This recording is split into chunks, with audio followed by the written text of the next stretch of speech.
Olá, queridos alunos, tudo bom? Meu nome é Flávio Marques, sou seu professor do módulo Noções de Direito Civil. Antes da gente entrar no mercado como técnico de transações imobiliárias, como corretor de imóveis, nós precisamos ter noções básicas, mas importantes sobre o direito. Então aqui eu vou falar com vocês sobre o nosso capítulo de corretores de imóveis do Código Civil. Nós vamos estudar as fontes do direito, nós vamos falar sobre sujeito. Quem pode ser o meu cliente? Pessoa física, pessoa jurídica. Vamos falar de bens, o nosso objeto para que a gente possa transacionar. Vamos falar do contrato de promessa de compra e venda e do contrato de corretagem. Vamos falar de assuntos importantes sobre a lei do inquilinato. Então fique atento, temos muito bate-papo, muita coisa legal nesse nosso módulo de noções básicas de direito. Vamos começar com algo muito importante. O corretor de imóveis tem que estar ciente de que ele tem responsabilidade e tem normas que vai dirimir a sua conduta no mercado de trabalho. Então, além do Código Civil, nós temos a Lei 6.530, que trata sobre o corretor de imóveis. Primeiro ponto sobre o nosso módulo, sobre o nosso curso. Capítulo 13 do nosso Código Civil. Mas fique tranquilo que vocês vão acompanhar comigo tudo que eu vou falar e fique atento, anota os pontos mais importantes. Além disso, você em casa, através da internet, vai poder acessar no site Planalto o Código Civil e a Lei 6.530. Ponto mais importante, meus amigos, sobre o Código Civil, capítulo 13, sobre corretagem. Artigo 722. Atenção! Pelo contrato de corretagem, uma pessoa, não estou dizendo aqui qual é, se é pessoa física ou se pessoa jurídica, não ligada a outra em virtude de mandato, de prestação de serviço ou por qualquer relação de dependência, obriga-se a obter para a segunda um ou mais negócios, conforme instruções recebidas. Atenção a esse artigo. Ele quer dizer que você, uma pessoa física ou jurídica, pode se relacionar com outra pessoa e, a mando dela, sob a orientação dela, você pode trazer para ela negócios. Mas atenção, não se confunde com o contrato de mandato. Não se confunde com o contrato de prestação de serviço ou por qualquer outra relação de dependência. Ou seja, corretor de imóveis, você e a pessoa que lhe contrata não tem relação de emprego, tem sim relação de trabalho. E mais, você vai atrás de um negócio para esta pessoa que lhe contratou. Possa ser que dê certo, possa ser que não dê certo. Por isso que o seu contrato, ele é aleatório. Então, esse artigo 722, falta um ponto importante. Pode ser qualquer pessoa corretor de imóveis? Sabemos que não. Ela precisa estar credenciada. O técnico das relações imobiliárias, ele precisa estar credenciado junto com o conselho, com o CRECE. E aí o que nós temos? Uma lei do artigo 722, Código Civil, conjuntamente com a lei 6.530. Uma lei abaixo do Código Civil que regulamenta, que traz uma particularidade, que alimenta, que preenche, que soma com esse artigo. Vamos lá? Lei 6.530, artigo 2º. O exercício da profissão do corretor de imóveis será permitido ao possuidor do título técnico em transações imobiliárias. Compete ao corretor de imóveis exercer intermediação de compra, venda, permuta, locação, podendo ainda opinar quanto à comercialização imobiliária. Então, apesar que lá fora muitos fizeram transações imobiliárias sem ser credenciado, mas o correto é você estar credenciado junto ao CRECE. Vamos continuar. O nosso artigo 723. O capítulo de corretagem do Código Civil, o capítulo 13, ele é curto, de 722 a 729, mas são artigos muito importantes. Esse artigo 723, ele dá a noção de que o corretor de imóveis, e por isso que ele tem que ser credenciado, a sua responsabilidade profissional. Vejamos, o corretor é obrigado a executar a mediação com diligência e prudência e a prestar ao cliente de maneira espontânea todas as informações sobre o andamento do negócio. Atenção aí. Eu, corretor de imóveis, tenho que prestar o meu trabalho de mediação com diligência e prudência. E eu não tenho que ficar esperando o cliente me pedir informações. Eu tenho que, de maneira espontânea, colocar tudo para o meu cliente. Lembrando, mais uma vez, que é um contrato aleatório. O corretor de imóveis, ele é contratado por A para encontrar B, para comprar aquele imóvel ou alugar aquele imóvel, comercializar. Ele faz o trabalho de mediação, mas tem que ser transparente, diligente. Não pode ficar inerte, parado. Ele tem que ir atrás, ele tem que mostrar o imóvel, ele tem que mostrar todas as pendências financeiras, a documentação, não pode nem se omitir. E tratar com prudência. Algo de errado com o comprador, algo de errado com o vendedor, algo de errado com o bem em termos de tributos, em termos de processo judicial, que vá vincular ao bem sendo comercializado, ele tem que informar. Por que eu estou dizendo isso? O próprio artigo 723 do Código Civil tem no seu parágrafo único. Continuando. Sob pena de responder por perdas e danos, o corretor prestará ao cliente todos os esclarecimentos acerca da segurança e do risco do negócio, das alterações de valores, importante, e de outros fatores que possam influenciar no negócio.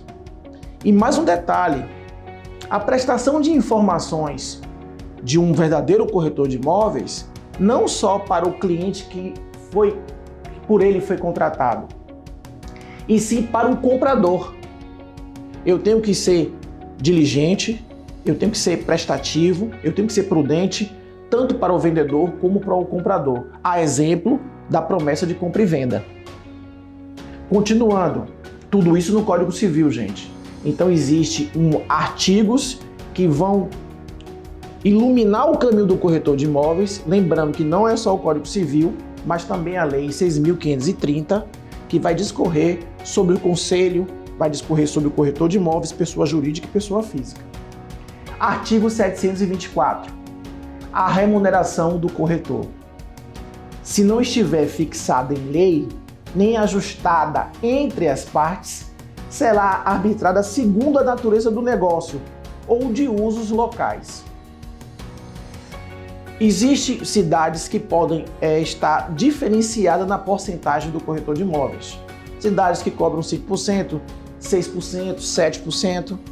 Existe também fixada em lei ou ajustada entre partes. Nós vamos ver que o contrato de promessa de compra e venda e o contrato do corretor de imóveis, ele faz lei entre partes. Nós temos a expressão pactum sunt servanda. Tudo que está no contrato serve para as partes, logicamente não ferindo nenhum artigo de lei. Artigo 725. A remuneração é devida ao corretor uma vez que tenha conseguido o resultado previsto no contrato de mediação. Eu, corretor, só é devido à minha remuneração, é devido o valor do meu trabalho quando tem o resultado previsto no contrato de mediação. E aí que é um ponto crucial. Qual é o resultado do contrato de mediação? eu fui contratado por A, vou buscar B para que os dois assinem um contrato, a exemplo, de promessa de compra e venda. Então, assinaram, conseguiu o resultado de mediação. Você está querendo dizer o quê, professor? Que muitas vezes, por ser um contrato aleatório, o corretor mede esforços, ele vai atrás, ele corre atrás do imóvel, mostra para o propenso comprador, o futuro comprador. Todavia, muitas vezes, não se efetiva a assinatura, a mediação, e muitas vezes o trabalho não tem um resultado. O seu valor, os seus honorários, eles se firmam com o resultado do contrato de mediação, a assinatura das partes, e ali você vai receber os seus honorários. Aconselho sempre, e não vejo muito isso no mercado, de que o contrato do corretor tem que ser uma coisa separada do contrato de promessa de compra e venda. Muitas vezes está dentro do contrato de promessa de compra e venda, mas se o corretor ele for mais preciso no seu trabalho, ele faz um contrato separado, que isso é importante. Por que eu estou dizendo isso? Porque a segunda parte do artigo 725 vai demonstrar uma segunda situação. Ou, em relação à remuneração, ainda que o contrato de mediação, não se efetive em virtude de arrependimento das partes. Sim. Uma situação muito tranquila agora para a gente entender. Eu, corretor de imóveis, consigo o comprador para o vendedor de um imóvel. Eles sentam, eles assinam o contrato de promessa de compra e venda. Todavia, entretanto, um dos dois ou os dois se arrependem. O corretor será punido por esse arrependimento? Não. Ele ainda tem o direito de receber a sua comissão. Por isso que o seu contrato de corretor de imóveis tem que ser separado, porque pode acontecer uma situação como essa. E você, corretor, está protegido pelo Código Civil e pela sua Lei 6.530 por umas situações como essa de arrependimento. Continuando, nosso capítulo 13 do Código Civil sobre corretagem, artigo 726, iniciado e concluído o negócio diretamente entre as partes, nenhuma remuneração será devida ao corretor.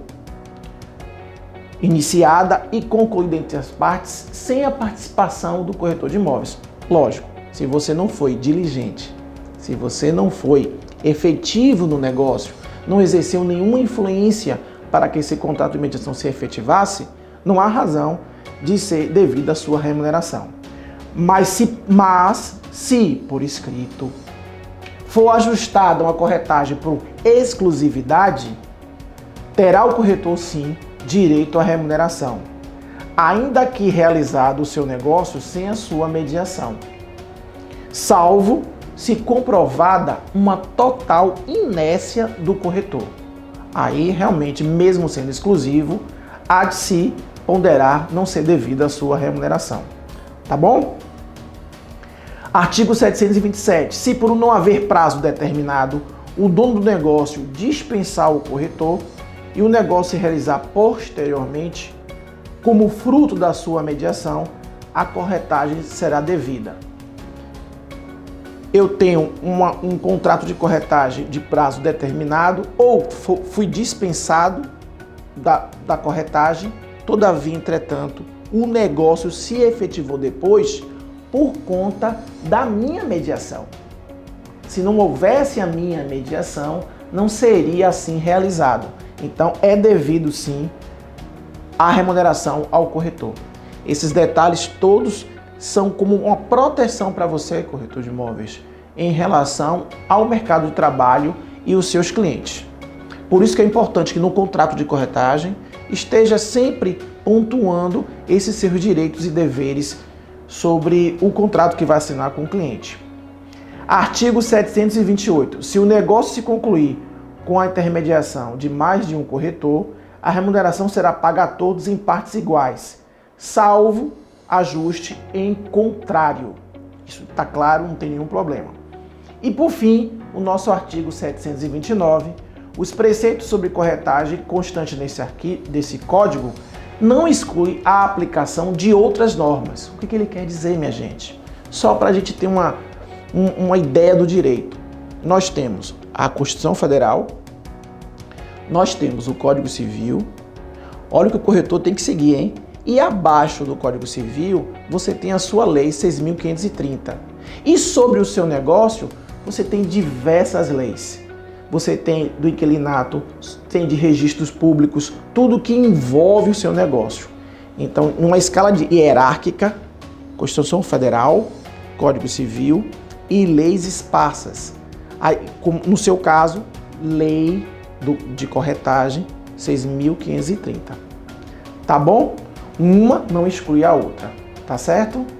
No próximo passo, nós vamos falar sobre o direito em si e vamos entrar no Código Civil, que é muito importante. Sujeito, quem é o nosso cliente. E antes, vamos falar das fontes do direito, aonde o direito se apoia. Lembrando, meu aluno, de que você tem acesso, através dos links que nós vamos disponibilizar aqui embaixo, sobre o material em PDF, sobre as leis que estão no site do Planalto. Você vai ficar coberto e é importante estudar, tá certo? Então não se esqueça, além de acompanhar nossas aulas, dê um acesso a esses links para aprimorar mais, tá bom? Até a próxima aula!